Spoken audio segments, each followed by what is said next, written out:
우리는 오늘까지 세 번에 거쳐서 사도행전을 통해 직분자를 통해서 교회를 다스리시는 하나님이라는 어떤 이 주제를 배우고 있습니다. 이제까지 다뤘던 내용들을 좀 몇 가지 질문과 짧은 문장으로 제가 지난 2주에 거친 설교를 좀 요약해 보도록 하겠습니다. 여러분께 좀 질문합니다. 우리 구주 예수님이 나주혁신 장로교회의 머리이신 것을 믿으십니까? 이제 두 번째 질문입니다. 하나님은 직분자, 곧 사람을 세워 교회를 다스리시는 것을 믿으십니까? 이제 세 번째 질문이 좀 어렵습니다. 하나님이 불완전한 사람을 통해 교회를 다스리시는 것을 믿으십니까? 정말요? 대단한 믿음이십니다.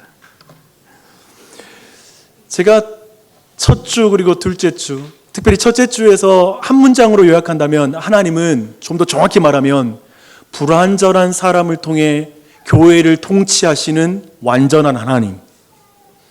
참 이게 우리에겐 잘 이해가 안 되죠. 하나님의 완전한 분이라서 그분의 통치는 믿겠는데 불완전한 인간의 통치를 그걸 하나님의 통치로 받는다는 게 우리에겐 잘 연결이 되지 않습니다. 그런 의미에서 우리 모두는 아마도 그 왜곡되고 그리고 불완전한 그러한 사람들의 통치, 때로는 그게 부모님일 수 있고요. 그리고 가정 안에 부부일 수 있고요. 그리고 또한 사회에서는 윗사람일 수 있고 그리고 교회에서는 교회의 지도자일 수 있습니다.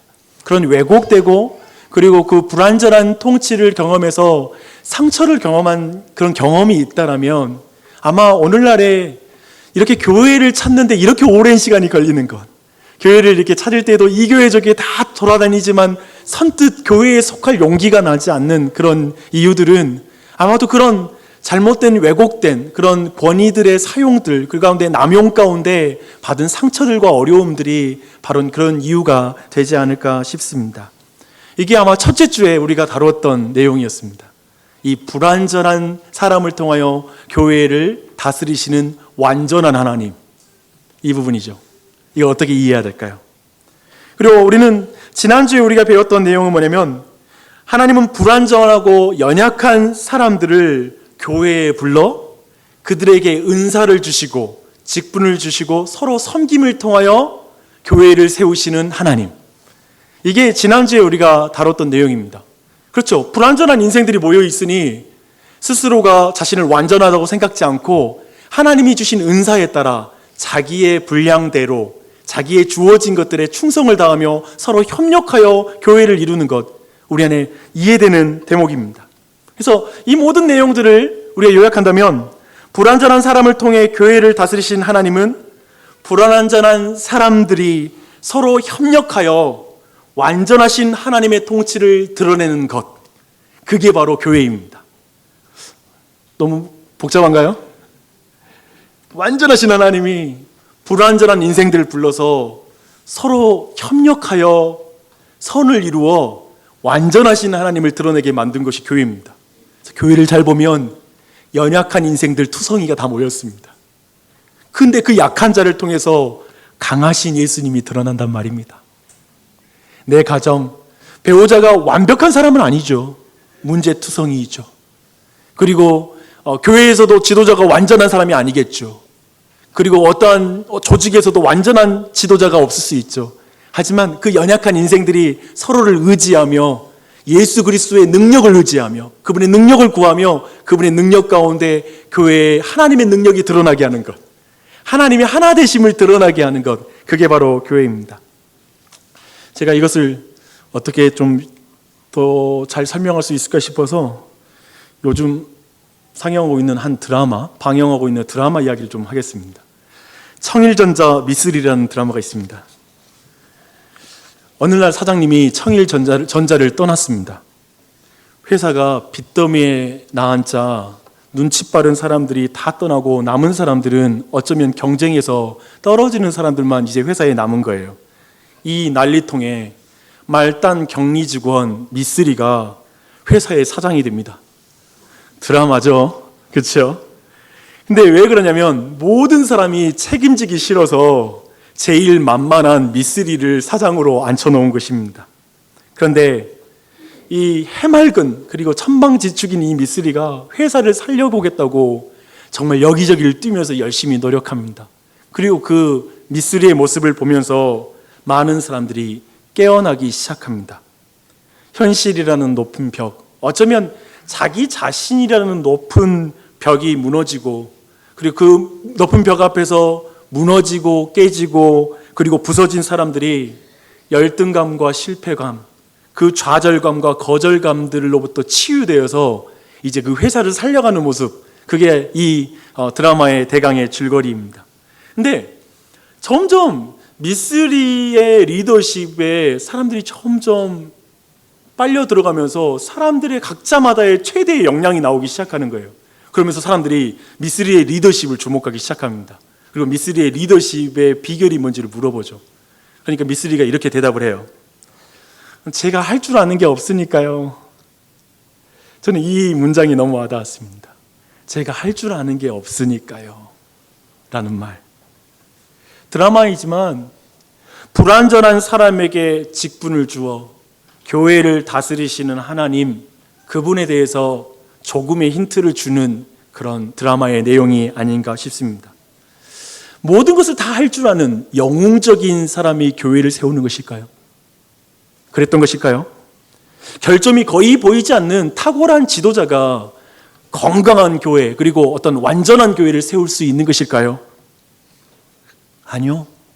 어쩌면 자신의 불완전함을 인정하고 겸손하게 하나님께 기도하는 사람, 그리고 겸손하게 다른 사람을 세우고 다른 사람과 함께 동역할 줄 아는 사람, 어쩌면 좀 용기가 있다면 그렇게 자신의 연약함을 고백할 수 있는 사람이 도리어 참된 교회를 세워가는, 그리스도 중심의 교회를 세워가는, 그런 교회를 세워가는 그런 사람인 줄 믿습니다. 여러분도 그러한 자리에 있기를 축원합니다. 이런 주제가 구체화되는 게 사실 오늘 본문이에요. 오늘 본문은 뭐냐면 완전한 한 사람의 식견과 그의 지도력에 의해서 교회가 이끌림을 받는 것이 아니라 불완전한 사람들의 회의를 통하여 생각을 모으고 모아 하나님의 통치를 경험하는 게 교회라는 것을 오늘 본문이 우리에게 알려주고 있는 그런 내용들입니다. 오늘은 이 부분을 주목하는데요. 근데 먼저 우리가 오늘 내용들을 어느 정도 좀 살펴볼 필요가 있습니다. 그것을 살펴볼 때 오늘 본 주제, 하나님께서 거룩한 회의를 통하여 교회를 다스리신다라는 그 의미를 우리가 좀 더 이해할 수 있습니다. 오늘 보니까요, 안디옥 교회에 굉장히 치열한 논쟁이 일어납니다. 성경은 이걸 다툼과 변론이라고 말하고 있습니다. 근데 적지 않은 다툼과 변론이 일어났다라고 말하는데요, 이건 굉장히 과격한 표현입니다. 굉장히 심각한 수준의 갈등이 교회 안에 있어요. 교회가 편안하고 그리고 교회가 너무나 갈등이 없어야 되는 게 맞는 것 같죠, 그렇죠? 우리 모두 교회에서 기대하는 건 갈등 없는 교회를 기대하겠죠. 근데 이제 교회가 막 시작한 그 교회에 갈등이 일어났습니다. 예루살렘에서 내려온 어떤 사람들이 이렇게 주장합니다.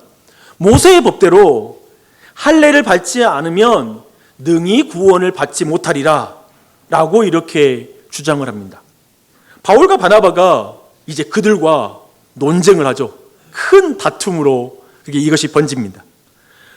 생각해보면 있잖아요, 이 바울, 이 기독교 사상 최고의 신학자이고요, 그리고 최고의 선교사이자 그리고 최고의 목사이죠. 근데 이런 사도가 그리고 바나바가 설명을 하는데도 지금 설득이 안 돼요. 이게 이해가 되세요? 그런 생각 안 드세요? 교회의 최고의 지도자가 있다면, 사도가 우리 교회에 있다면 우리 모두 그 말 들으면 다 수긍할 텐데라고 우리는 생각하잖아요. 초대교회를 보니까 지금 바울과 바나바가 나서서 논쟁을 해서 말하는데도 안디옥 교회가 전체가 동의하지 못한 것 같습니다. 그래서 안디옥 교회는 바울과 바나바를 이제 예루살렘 교회로 보내어서 사도와 장로들에게 이 문제에 대해서 질문해야 되겠다라고 이렇게 결정을 합니다. 근데 이 성경학자들은 이 회의를 예루살렘 공회라고, 회의라고 이렇게 부릅니다. 근데 이게 역사상 교회의 역사의 분기점이라고 불리기도 하고요, 그리고 이것이 중심부이다, 분수령이라고 부르는 게 바로 이 회의입니다. 왜냐하면 이 회의로 말미암아 이제까지 과거에 이제 이방인 가운데 복음이 확장되었던 그 모든 것들이 인정되고 더욱더 그 복음이 세계를, 열방을 향해 나아갈 수 있는 그런 방향의 결정이 오늘 회의에서 결정되기 때문에 그렇습니다.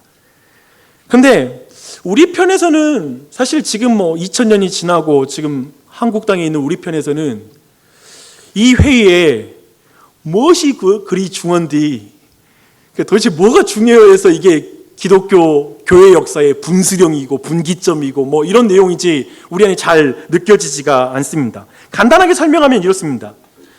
지금까지 유대교에 있어서 이방인들이 유대교의 회원이 될 때, 멤버가 될 때에 반드시 모세의 율법에 따라서 할례를 받아야 했습니다. 그리고 모세의 율법을 충실하게 지키는 자만이 하나님 나라의 백성으로 이렇게 인정을 받았습니다. 그것이 유대인들의 오랜 전통이었고요. 그들의 신학적인 확신이었습니다.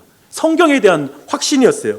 그래서 그리스도인들이, 그러니까 이방인들이 그리스도인이 된다면 먼저 유대인이 되어야 된다고 생각하는 사람들이 있었습니다. 그러니까 유대인이 되지 않으면 그리스도인도 될 수 없다라고 이렇게 주장하는 것입니다. 오늘 말씀 5절 보니까요, 특별히 그 사람들 안에 아주 중심에 차지했던 사람들이 바리새파 출신의 그리스도인들, 그들이 그 중심에 있었던 것으로 보입니다. 그들은 굉장히 강력하게 의견을 이렇게 피력해요. 이방인에게 할례를 행하고 모세의 율법을 지키라 명하는 것이 마땅하다. 이 마땅하다는 표현 한번 주목해 보십시오. 여러분, 확신에 가득한 주장이죠. 더 이상 타협의 여지가 있습니까? 없지요. 마땅한 일이니까요. 확고한 주장입니다. 이들은 할례당이라고 부를 수 있는 압력 단체를 결국 만들게 됩니다. 그래서 이렇게 주장하죠. 할례 없이 구원 없다. 매우 선명하죠. 그렇게 말하면서 할례를 구원의 조건으로 이들은 주장하기 시작합니다. 이 말은 이런 주장과도 같아요. 오직 예수의 공로로 은혜를 믿음으로 구원을 받는 것이 아닙니다. 거기에 더해야 될 것이 있는데요, 할례를 행해야지 구원받는 것입니다. 이렇게 말한 것과 똑같은 것입니다. 구원의 조건에 할례를 넣은 것이죠. 이들의 압력이 얼마나 컸을까요? 한번 생각해 보세요. 이미 사실은 기독교가 유대교로부터 나온 사람들로부터 시작됐잖아요. 그런 의미에서 우리 입장에서는 지금 이게 너무 먼 이야기인데, 기독교 역사 속에서는 이게 기독교 초기에는 굉장히 중요한 이슈였던 거예요. 이 할례당의 압력은 얼마나 컸을까요?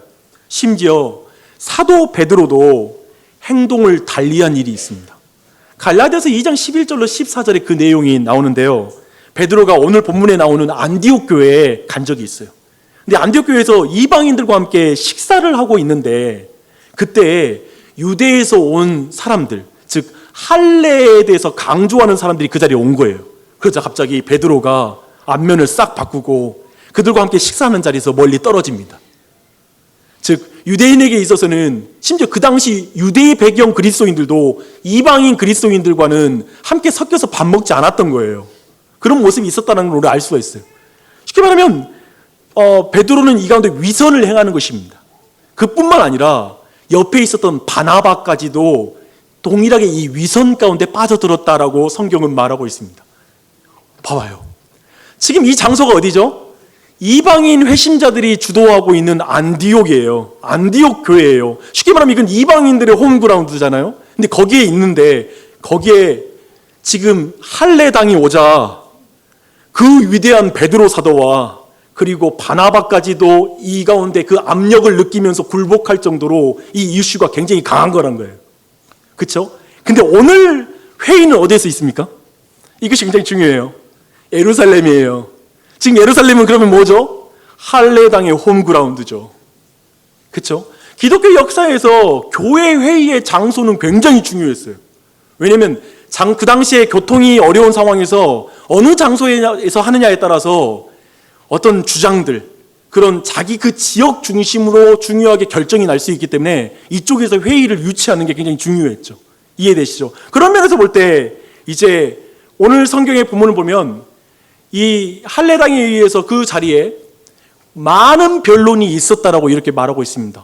이제 지금 안디옥에서의 논쟁 수준이 아니라 이제 거기서 나오는 말이 아마도 압도적으로 지금 할례파 유대인들의 발언들이 다수를 차지하고 있는 그런 회의 분위기였을 것입니다. 이 분위기를 여러분 딱 생각하시면서 베드로가 이때 일어나요. 이 베드로, 과거에 안디옥에서도 할례당의 압력 가운데 굴복하여 위선에 빠졌던 이 베드로가 이제 발언을 시작합니다. 이제 그는 어떻게 발언할까요? 그리고 그의 발언은 전체 회의에 어떤 영향을 줄까요?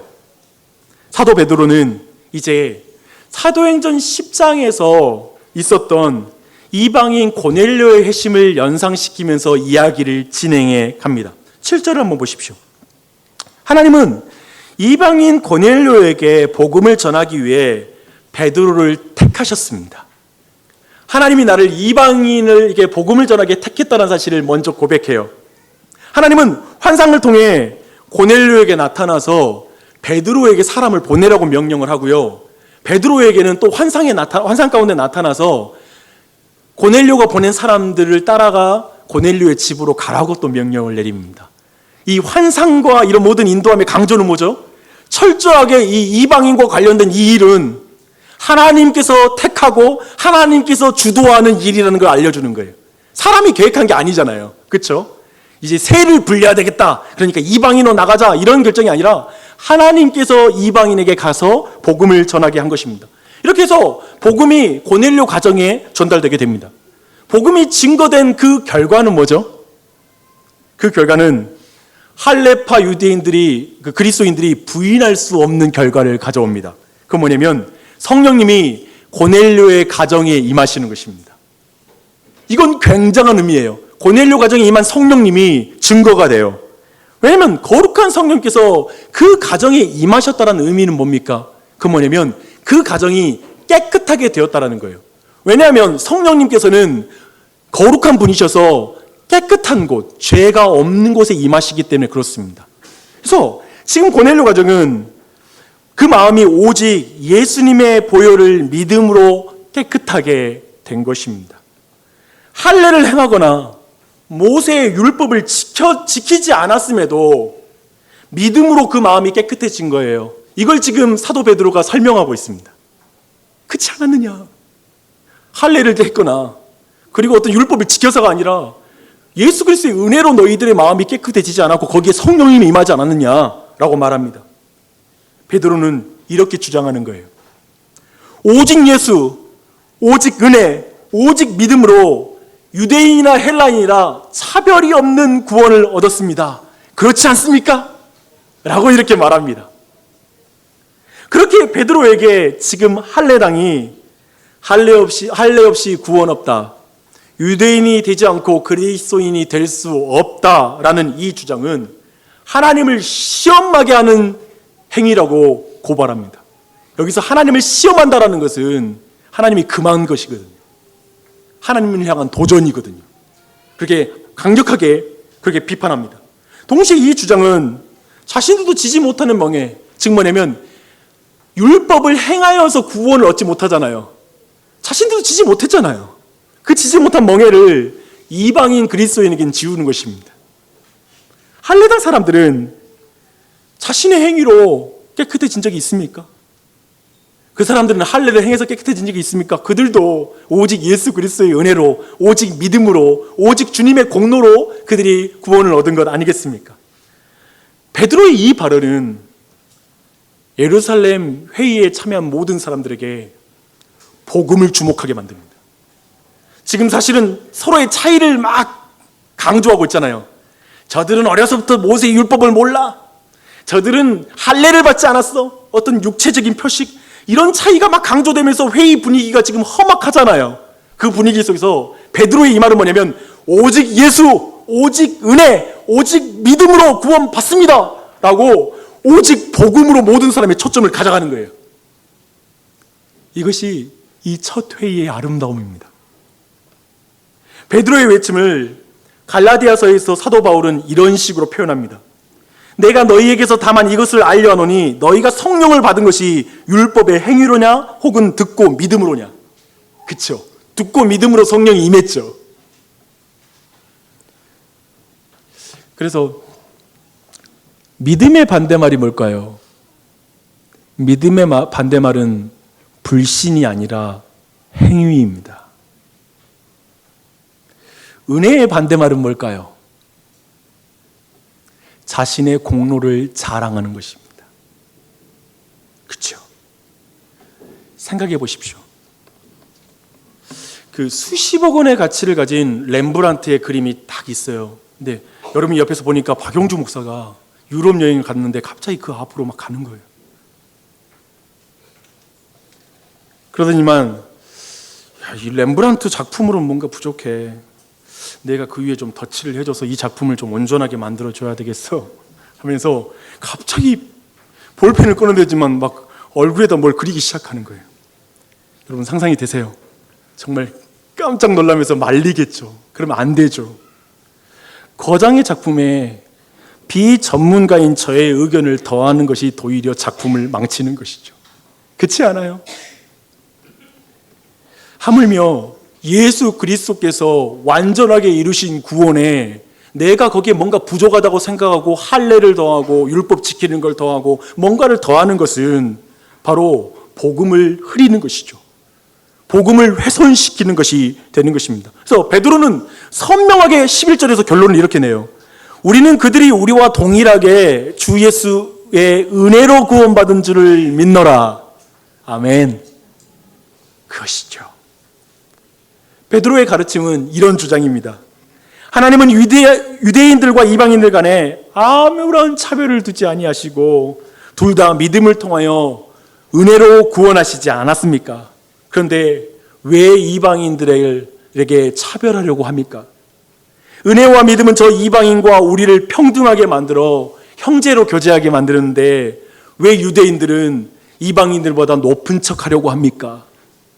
이렇게 고발하는 내용이기도 합니다. 베드로의 이 주장 앞에 그 회의 장소의 분위기는 어땠을까요? 확신합니다. 조용해졌습니다. 갑자기 모든 어떤 불만들이 터져나오던 말들이 다 사라지고 조용해졌을 것입니다. 그 근거가 있습니다. 바나바와 바울의 메시지가 이제 시작되거든요. 근데 시작될 때 사람들이 조용히 이들의 말을 가만히 들었다라고 표현하고 있습니다. 이제 베드로와 바울과 바나바의 그 선교 소식을 진짜 들을 수 있는 귀를 갖게 된 거예요. 그리고 진짜 이게 하나님의 역사인 것을 듣고 깨닫습니다. 오직 예수, 오직 은혜, 오직 믿음의 복음이 사실인 것이 놀라운 이적을 통해 하나님이 확인시켜준 일이라는 걸 바울을 통해서 듣는 것입니다. 그리고 예루살렘 교회의 대표적인 지도자로 인정받은 야고보의 발언이 이어집니다. 여기서 야고보는 예수님의 제자 야고보는 아닙니다. 아마도 예수 그리스도의 형제들 중에 한 사람입니다. 그래서 그는 예수 그리스도의 부활을 보고 분명히 예수님에 대한 믿음을 갖고 이제 예루살렘 교회의 대표적인 지도자가 되었습니다. 그는 베드로의 주장에 동의하면서 그것이 성경과 일치한다라고 이제 그걸 더해줘요. 이제 마지막 이것이 판결과 같은 말이에요. 최종적인 문장인데요. 그때 이것이 성경에 부합한 말이다 라고 이렇게 말합니다. 교회 회의의 결론은 사람들이 민주적 절차를 거쳐서 사람들의 의견을 잘 모은 게 권위가 아니라 성경에 얼마나 부합한 것인가, 성경에 얼마나 충실한 것인가가 교회에서는 가장 권위 있는 주장이기 때문에 그렇습니다. 그걸 우리는 확인할 수가 있죠.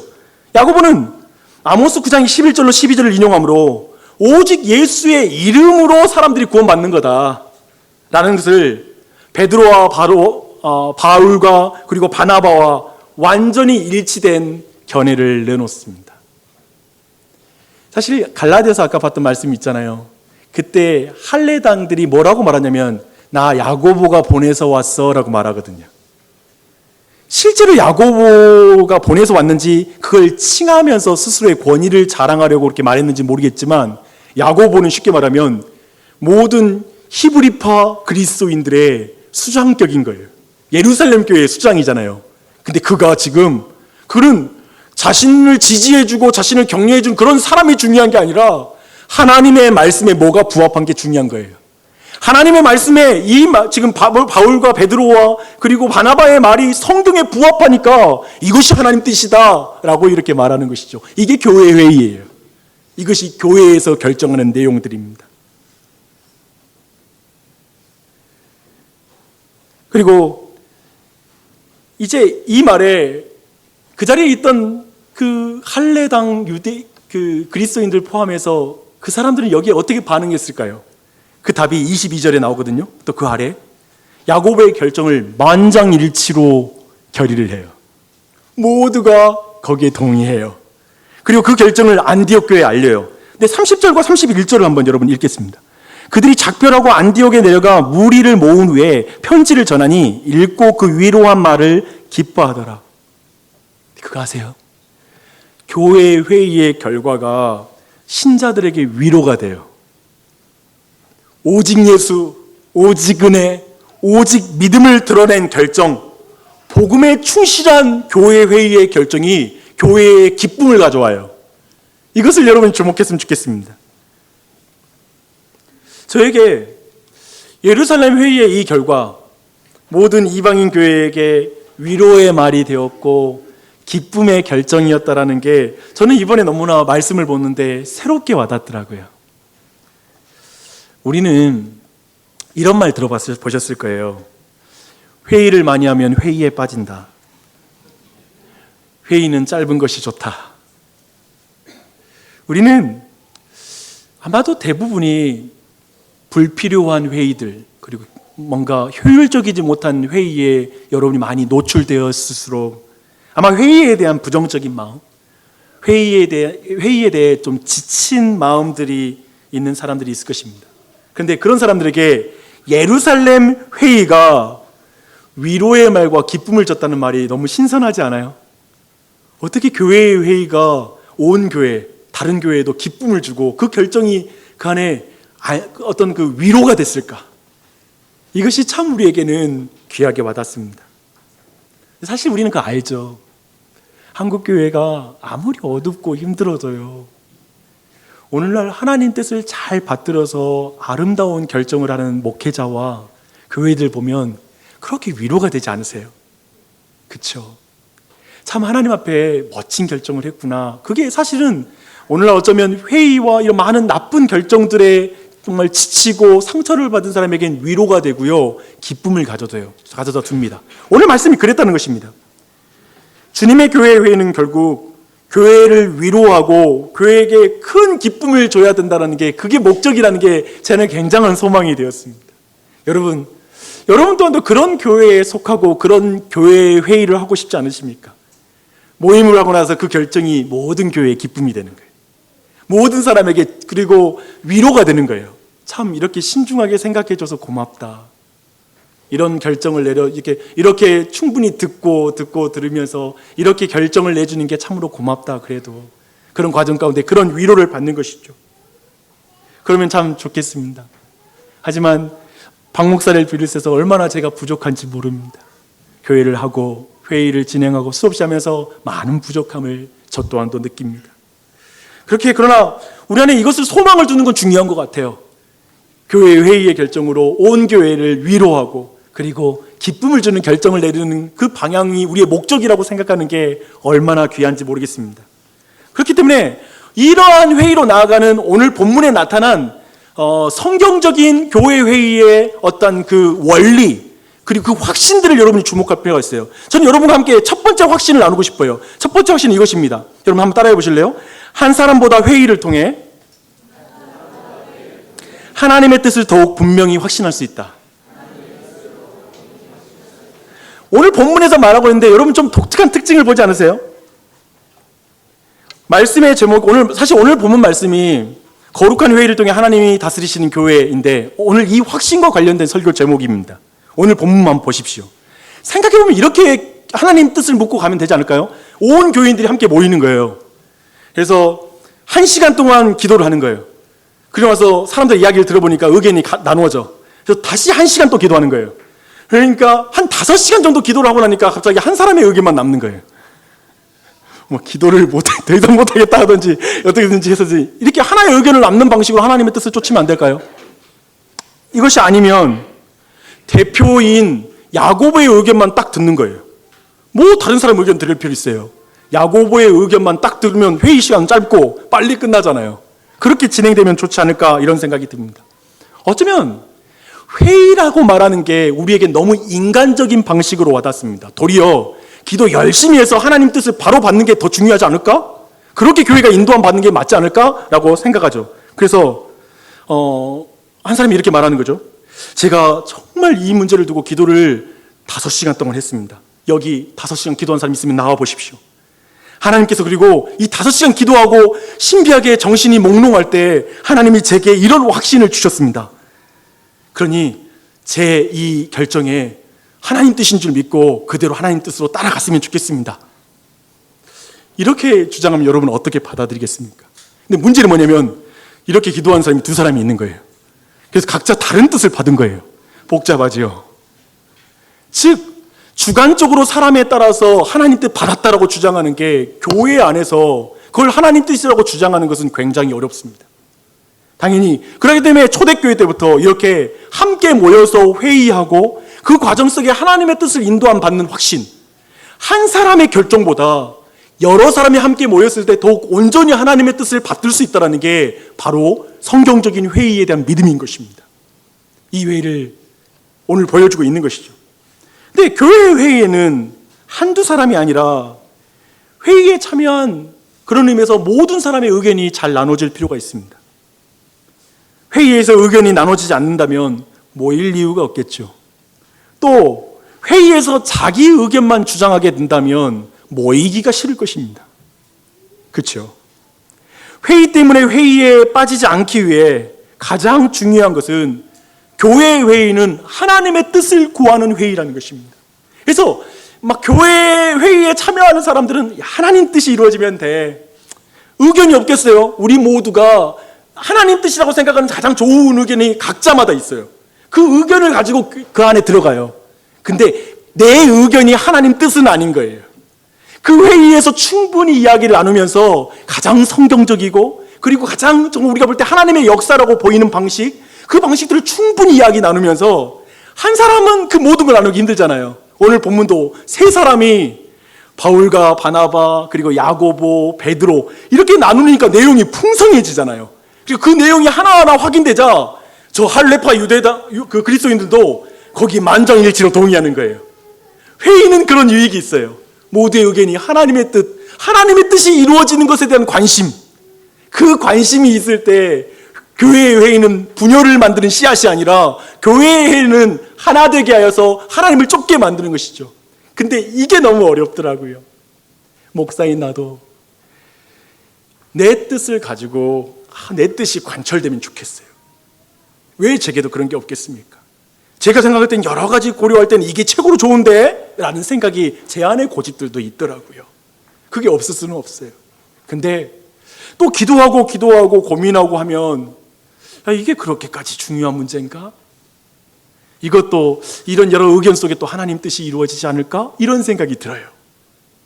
그렇더라고요. 한국은 그런 게 있잖아요. 리더의 생각이 딱 안 이루어지면 권위가 사라지는 것 같은 두려움.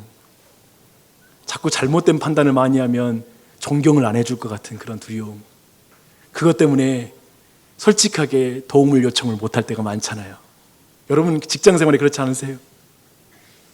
근데 사도들은 그리고 이 자리에서 그걸 정직하게 고백하는 걸 보게 돼요. 그리고 도움을 요청하여 함께 나아가는 걸 보게 됩니다. 그러면서 교회 회의의 핵심은 복음이 돼야 됩니다. 잘 생각해 보십시오. 복음이 교회 안에 있으면 그러면 됐어요. 그 밖에 있는 많은 것들은 어쩌면 그렇게 될 수도 있고 안 돼도 될 수 있는 거예요. 과정의 방법들과 여러 가지 차이가 있을 수 있어요. 그냥 회의 가운데 같이 결정하여 하나님의 뜻인 줄 믿고 나아가면 되는 게 많아요. 상처받을 필요가 없어요. 내 의견의 관철이 하나님 뜻은 아니니까. 하나님의 뜻이 회의 중에 이루어지니까 그걸 믿고 나아가는 것이죠. 그리고 그 모든 발언들은 성경을 중심으로 나누는 것, 성경의 원리에 따라 말하는 것, 이것이 교회 회의의 아름다운 결정, 오늘 이 아름다운 은혜가 있는 예루살렘 회의의 방법이었고 과정이었습니다. 사랑하는 여러분, 여러분들은 목회자를 존중하라, 그들의 권위를 인정하라는 말을 많이 들었을 것입니다. 저는 그 부분도 또한 중요하다고 생각합니다. 하지만 이제 오늘 교회의 직분자들을 추천하는 오늘 여러분에게 한 가지 더욱 강조하고 싶은 건 장로교회의 권위는 모임의 권위입니다. 즉 당회, 목사 개인의 권위도 있지만 목사가 속해서 장로님들과 함께 이루고 있는 당회가 권위 있는 자리입니다. 그리고 집사와 그 집사회의입니다. 탁월한 한 사람에 의해서 아까 말한 대로 하나님의 뜻을 온전히 따를 수 없다는 게 우리의 믿음이잖아요. 그렇다면 혼자 권위를 행하는 게 아니라 탁월한 사람이 나를 따르라 해서 그 사람 중심으로 교회가 이루어지는 게 아니라 교회는 그 모임, 그 회, 당회의 권위, 그리고 집사회의 권위, 또 그 안에서 결정되는 결정에 대해서 우리 모두가 순종하고 따르고 동의하면서 나아가는 것, 그게 장로교회의 중요한 정신입니다. 사랑하는 여러분, 그러한 교회를 이름으로 말미암아 우리 온 교회가 위로받는 교회가 되기를 축원합니다. 그것이 바르게 이루어짐으로 말미암아 온 교회가 기뻐하는 교회, 그런 직분자들이 있는 교회가 되면 얼마나 좋을까요? 계급적인 직분 구조를 깨뜨리려고 지난 5년 넘게 따로 직분자의 이름을 부르지 않으면서 여기까지 왔습니다. 제발 서리 집사 위에 집사, 집사 위에 장로, 장로 위에 목사, 이런 구조를 깨려고 우리 교회가 몸부림치며 여기까지 온 것 같습니다. 그리고 교회를 따로 멍해를 만들지 않는 교회를 세우고 싶었습니다. 복음의 본질과 다른 것에 벗어나서 많은 수많은 율법적이고 기복적이고 신비주의적인 신앙으로 여러분에게 율법 지우는 그런 교회가 되지 않기 위해 몸부림치면서 여기까지 왔습니다. 몸부림은 치는데 진심은 있는데 진심이 진리는 아니기 때문에 제 수준은 굉장히 떨어졌습니다. 그래서 더욱 깨닫습니다. 담임 목사도 그렇고 우리 모두가, 저는 우리 교회 직분자들이 너무나 필요합니다. 이제 은사에 따라 자신의 은사에 충성하면서 일을 함께 감당할 그런 직분자들이 교회에 필요합니다. 그 직분자들이 겸손하게 하나님께 기도하고 서로와 연합하고 협력함으로 교회의 많은 것들을 결정하고 그리고 먼저 솔선수범함으로 말미암아 우리 온 교회가 큰 위로를 받는 2020년이 되기를 축원합니다. 그리고 큰 기쁨이 이 교회에 넘쳐나기를 간절히 소망합니다.